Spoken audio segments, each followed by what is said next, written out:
So the next thing you want to talk about is this concept of the flipped classroom. In a classic classroom, or most of the classrooms you see out there, there's going to be a lot of instruction happening in school.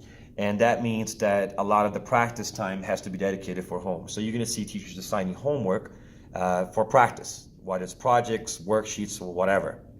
Now, some teachers will split the class time and have practice done in front of them, which I hope every teacher at least does that.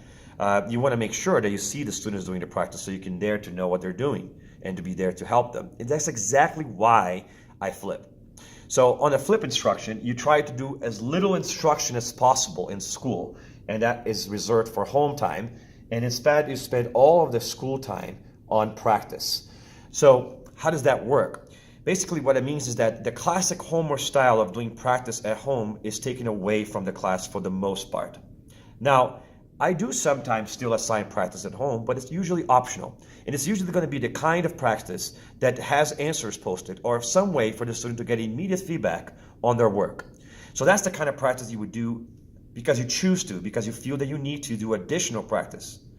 Instead, I focus most of the class time on practice, whether that's practice that's being done before instruction, like it happens sometimes doing modeling or project-based learning projects in my class, or if you're doing direct instruction or student-centered instruction in the form of the mastery system or some project-based learning tasks, you will have the instruction happen before the practice.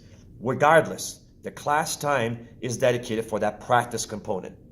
So that means that what I want my students to be doing at home is to spend time reviewing, studying the material, accessing extra content as they feel it's necessary. And I will often recommend that they do spend that time. However, even that I try to limit because I actually do think that the quality of life of my students and their engagement in class increases when I try to spend most of the time that they actually learning something in my room. But realistically, a student that wants to chase that A and be college ready needs to be doing something at home.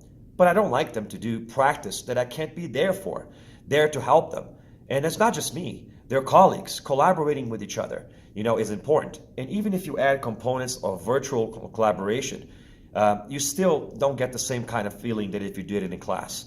So I like to, because of collaboration, because of immediate feedback, and because I don't want you to practice things at home, do the whole thing wrong 100 times, and then come to class and have to unlearn all of that or practice again, I don't typically assign a lot of this practice at home. Occasionally you will see a project, but they're not going to be projects that you can copy. They have to do with worksheets. They're going to be some type of creative project that you just don't have enough time to do in class. But that too will typically be optional. My classroom happens here, in class, where the focus is usually on practice. Additional instruction is always suggested and recommended, but it's usually things like studying, watching videos, reading the textbook, stuff that I don't have to be there to see if you're doing it right.